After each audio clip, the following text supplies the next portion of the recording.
Welcome to another episode of The Brand Called You, a podcast and podcast show that brings you leadership lessons, knowledge, experience, and wisdom from hundreds of successful individuals from around the world. I am your host, Ashutosh Garg, and today I'm delighted and privileged to welcome a very, very multifaceted woman from Mumbai. She loves the music, origami. She's from the corporate world. Mrs. Mala Ramadorai, welcome to the show. Mala is a Carnatic musician. She's an origami expert. She's associated with Muziki, which is music for kids.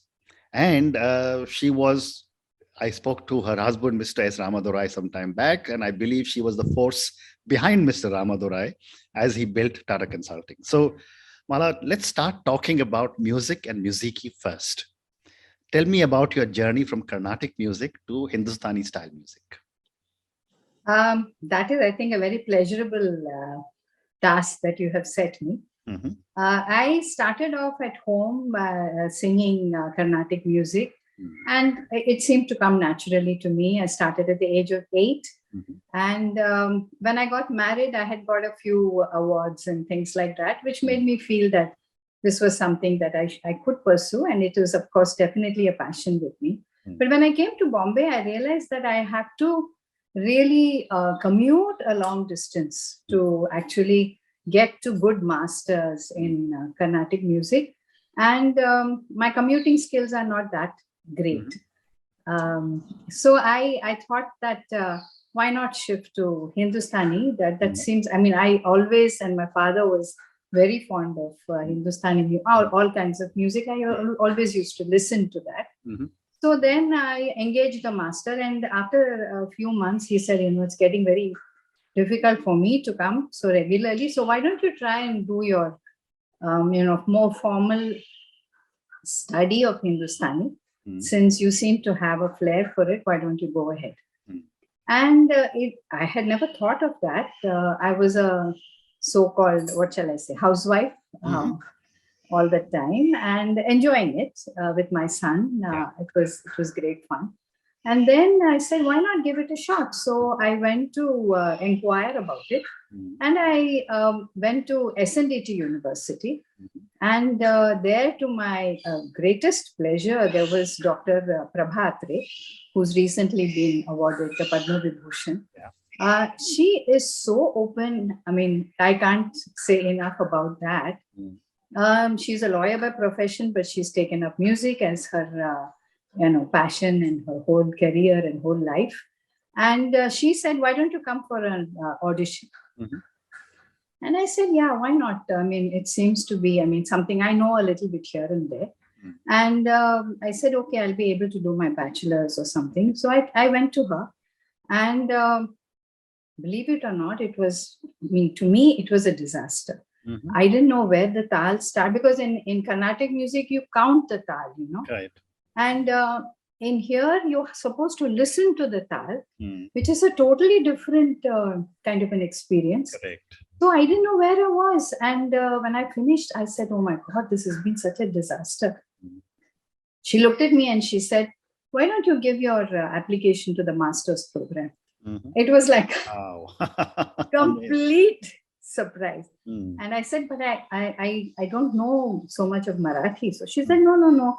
There are books in Marathi you should be able to read because you know the Hindi script. And I conversed in Marathi a bit here and there. So I took it up almost like a challenge, let's say. So I had to learn Marathi because many of my most of my lectures were in Marathi.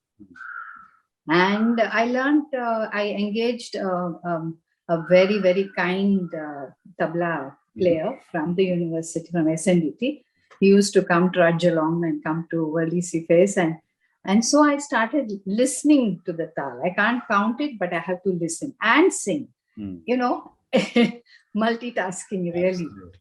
But it was great fun. It was really great fun. And I was so, so lucky to be introduced to my Guru Yashwant Bua Joshi. Who was one of the doyens he was, I think, one of the leading experts of Gwalior Gharana. So I learned from him. For many, many years, I continued and started giving little performances because he encouraged me. Mm-hmm. He says, "Kuthei tula chance betel ta ja." So I went, I did that, and so it was such a God-given thing that Dr. Tai gave me, and also to write my exams in English. Amazing. So that's quite incredible, you know. And I appreciate, I can understand what you're saying, because I play the flute, and I can exactly understand what you was saying about counting the tal. But coming back to you, how do you enable these two forms of music to coexist inside you? See, that has been the greatness of all my gurus. I learned from Yashwant Bua Joshi, as I told you, Dr. Atre. She was, of course, really, really very understanding, and she never told me that this is sounding, South Indian, because I was very conscious of that. As singers, of course, we imitate, a lot of imitation. So I think a little bit of that I must have imbibed. Bua was always very, very understanding, and he said that there is nothing wrong. You must practice that also. Then I went to learn from Lal Gudi ji in the south again, Lal Gudi Jayaraman. He was also very they were all so good, and I developed my own style. And right now I'm learning from Satyashil ji Deshpande, who's amazing again. And they all encouraged me to have my own style. There was no, you sounding this and you're sounding that. And invariably, when I introduce myself with my very South Indian face, everybody says, "Oh, you sing Carnatiki music." And I'm very surprised when I sing in this. Very interesting. But, based on all your experience, and now you see what's happening to music, do you see a revival of classical music in our country? I think, I shouldn't be saying this, but one of the blessings of this pandemic has been that people have been listening to a lot of music. And people have also started thinking about, what is this culture that has sustained us through these 2 years. Those have been very environment, the kind of appreciation that we have for the outdoor itself, and all these things, including music. That has been a huge part. I think my mother, for instance, my husband, they are all the time listening to music, and that has also kept them going. And I think this is definitely a part of our culture. And of course, whenever I do my Muziki, when I ask my students, I said, "Do you know any singers?" They say, yes, miss. And invariably, it will be like, some Western name. So I always used to tell them that this is your wealth and this is what you should be. Very well said. So, your response gives me the segue to my next question, which is Muziki. What was the motivation for the formation of Muziki? I was always interested in interesting children. I had been teaching in Campion for some years. I'm a teacher by profession. One more profession. I was teaching there, and when I went there to teach, there was a wonderful, wonderful principal, Mr. Dyer, who said that unless you teach, music also. I was a history major, so I said to teach history for the 9th and 10th standard. They said, unless you teach music also, because we are losing our music teacher, we'll not take you. And that was my first job. I had never gone for an interview and all this kind of thing. So straight from my B.Ed college, I went there, and when they said that, I said, I can't do this because I've never learned music like that. So how can I teach music to little kids and, first, second, third, fourth? I was anyway. So when I went back and I said, I'll try. Then Father Lane Smith, who was there, said, no trying. You're going to do it. He said, I know you can do it. So I started teaching there, and that passion continued. I think I wanted children to be interested. I wanted them to understand that it's not all the time, that's what they used to talk about, classical music. And there was a lot of appreciation already amongst the children there. Very, very talented children. Amazing. And I thought this can be a wonderful, passion that they can pursue all their lives. Whatever they do later on. So I went along with that, and I said, let me do some workshops. So NCPA was kind enough. I'm also there on the advisory board of the Indian Music. So I started there, and it was great fun. It's really great fun. Amazing. And now there must be many children associated with Muziki, is it? Yeah, yes, quite a number. I continued actually, and then I thought I may do it online, but it somehow that is. I will start again. Very interesting. So I'm going to change gears slightly before I come to origami, and because this one question I wanted to ask you about music and management. For a long time, I have maintained that corporate managers are so they've got such a limited field of vision about promotion, money, job, etc. They don't think of anything beyond that.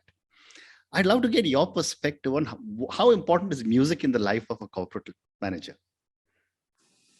I think one of the things you may be familiar with this in the Western world for managers, they bring them to the orchestra and let them interact with that whole process for a few days. It is a multitasking, when you're singing, as you will appreciate.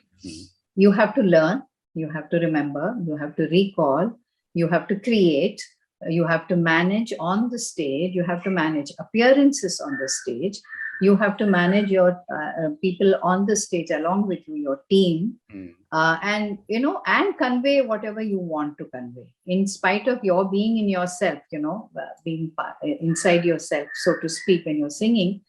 But at the same time, all these things, and you have to learn every day, you have to learn every time, you have to be new. I think it's got a huge lot of parallels with management. Fascinating. Thank you. So I'm now going to move to your other passion, which is origami. And when I was reading about you, I said, once an artist, always an artist, I guess. Music. Which reminds me, I've taken up charcoal. Amazing. Well done. We'll do another conversation when you've specialized in your charcoal art. But, origami is something which I don't know much about, but when I was much younger, I used to do a Japanese form of cutting paper or folding paper, I think. But tell me about this art and how you got started in it. See, I was very ill when I was very young. I had, I got a bout of jaundice and laid low, so to speak. And I have one of my very kind uncles got me a book and some paper. And he said, this will keep you occupied. You don't need to, move about for this. So I started making some of those, it is Robert Harbin's. There's one of the very, very good books. 3 of them are there, 3 or 4 books in that series. So I started making those, and it was so fascinating, what origami is actually just folding paper. Kirigami is cutting paper. Okay. Kami is paper. Okay. So and then I got so fascinated by that. It was with me all along. And when I came to SNDT to do my master's in music, there was a workshop next door. Okay. In the same university, held by my now very good friend Geeta Kantawala, and there was another great lady who was also there, right? And both of them were conducting. So I went there, and they said that we'll give you a certificate. I said, wow. I said, that's good. And we all got together. And Mrs. Tilak, who was there, she said that all of us got together, said we have to teach more and more children, more and more people. So we formed a little society called Origami Mitra. And it's flourishing now. Now, right now, I'm not that involved. I have not been going for, so regularly to the meetings and things like that. But really, I've kept in touch with them. And it's a really fascinating thing. And I have definitely wanted my children, in my school, this case, my City Academy for Special Education, for them also to get familiar with it. Okay. And I have a colleague in Origami Mitra who teaches math through origami. So you can imagine. Fascinating. As I'm talking to you, I'm suddenly realizing there is so much in the world that I am not even aware of. And, this is a fantastic lesson for me personally. But one more question about origami before I move. Is origami an art form that is growing in our country? Yes.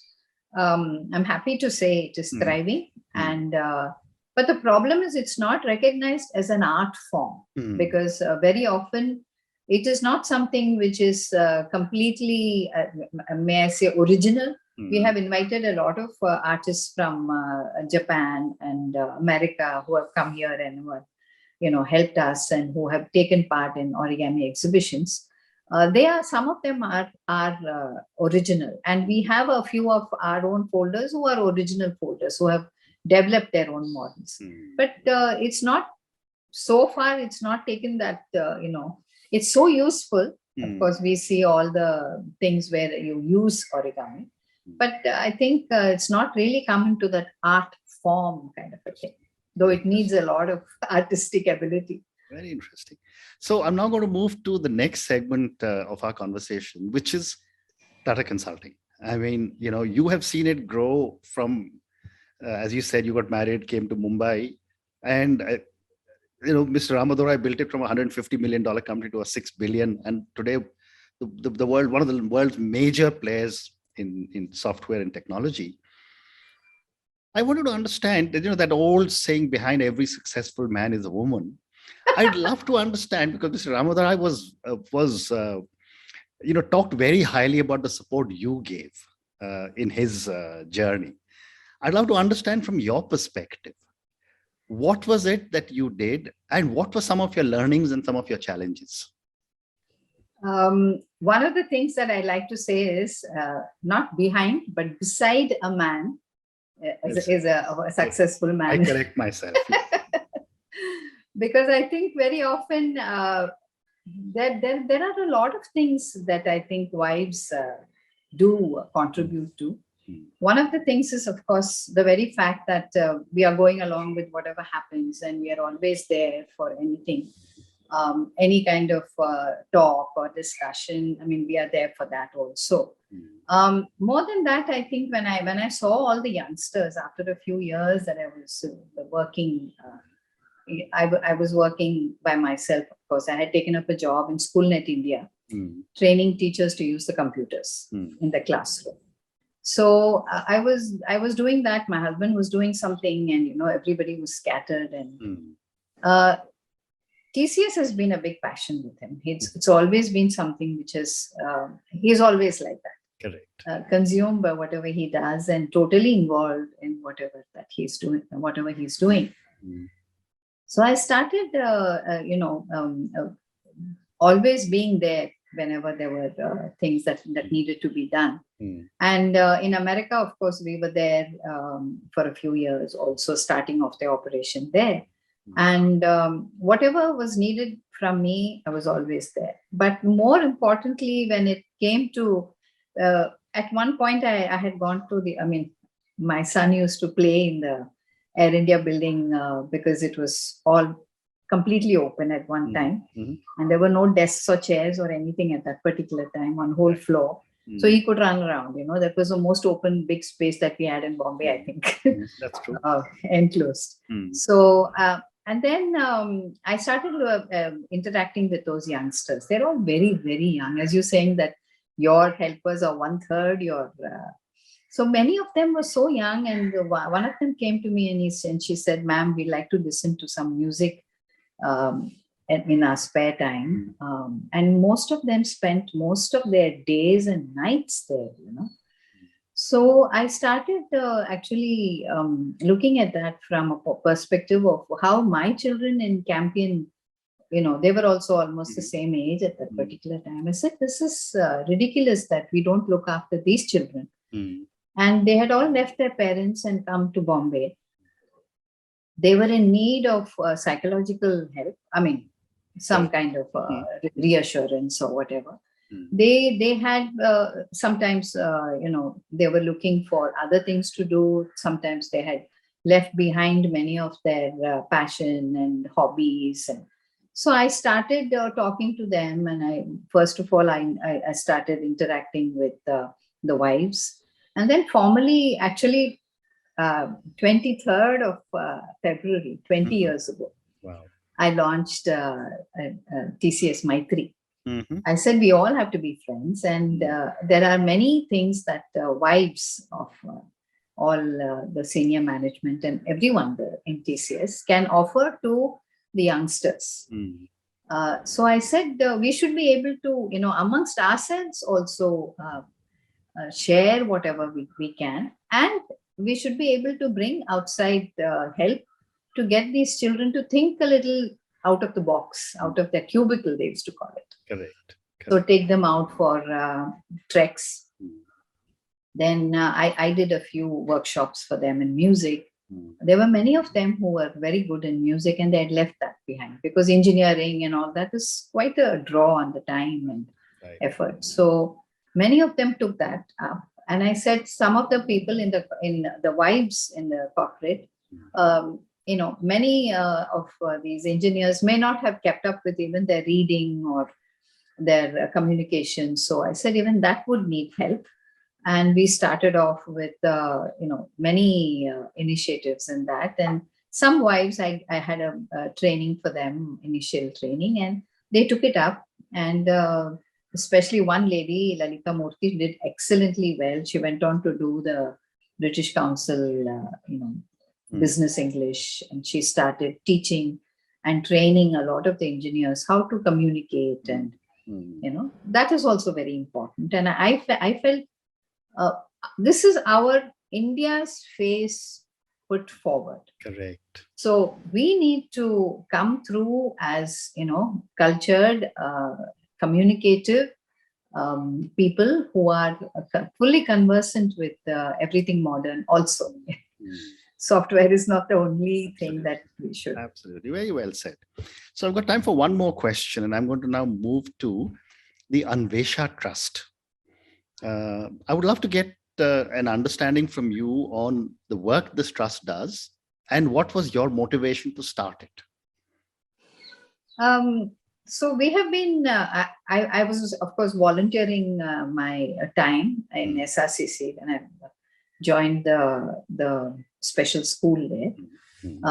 So I look after that school. I'm the chairperson of that special school. And I felt that was not enough. We needed to channelize our energies or our monies also to give sustenance or sustain some of the initiatives which were. And we came across some of the things which were being done, and Ram and both of us are very quite involved, or we want to help out in our Ram's birthplace also. So he is, he's born in Nagpur. But he comes from Shengalipuram, a small village in Tanjore. And we felt that even there we should start some. So we started a small study group. And then I said, why don't we make this into a more formal thing? So we created the Anvesha Trust to, channelize our money in some amount of money. And even our families could later on contribute to it. And we created this trust. And I also do, every year, I do a smriti for my Guruji, for Yashwant Bhai Joshi. So music, a little bit, a lot of, study and other, I'm also very passionate about women's, I don't know, I think we need to at least give them some sustaining thing, not only jobs, but even confidence itself. I agree. So some of those things are happening, and we have some very, very good people who are working on the ground. And now we are doing a lot with the Irula tribe. That's the tribe which is completely not overlooked, I would say, but shunned by the other people because they are the ones who catch snakes.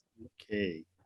So people fear them, and they don't want their children in the schools. They are not very happy with them living in the villages. So there are a lot of problems with that particular tribe. So we found a person who was doing other things, and he was also very interested. He said that, I'd like to help, this particular tribe also. So a lot of this thing is going towards the Irula tribe. And generally for village not reconstruction, but at least to give them a lot of other inputs. Amazing, amazing. On that note, Mr. Ramadorai, thank you so much for speaking to me. It's been an incredible conversation. Thank you for talking to me about your music, your passion for music, and the way you've set up Muziki and what you're doing for so many children. Thank you for talking to me about origami. What started from your bed when you had jaundice seems to have flowered into a passion across a much, much larger group of people. Thank you for talking to me about the amazing role you played in TCS, standing beside Mr. Ramadorai and supporting families. And when I was with ITC, I know the kind of challenges young IT professionals were facing when they were going overseas. And I think you were really there to support them. And thank you for talking to me about Anvesha. What an amazing journey you've had. And I'm sure there's so much more ahead for you. Thank you again. I really hope so. It's been an interesting life on. Being very thankful to that. And I think my son, my husband, they both have been very supportive of whatever, passion or madness I might be having. Thank you so much. Thank you for listening to the Brand Called You videocast and podcast, a platform that brings you knowledge, experience, and wisdom of hundreds of successful individuals from around the world. Do visit our website www.tbcy.in to watch and listen to the stories of many more individuals. You can also follow us on YouTube, Facebook, Instagram, and Twitter. Just search for the Brand Called You.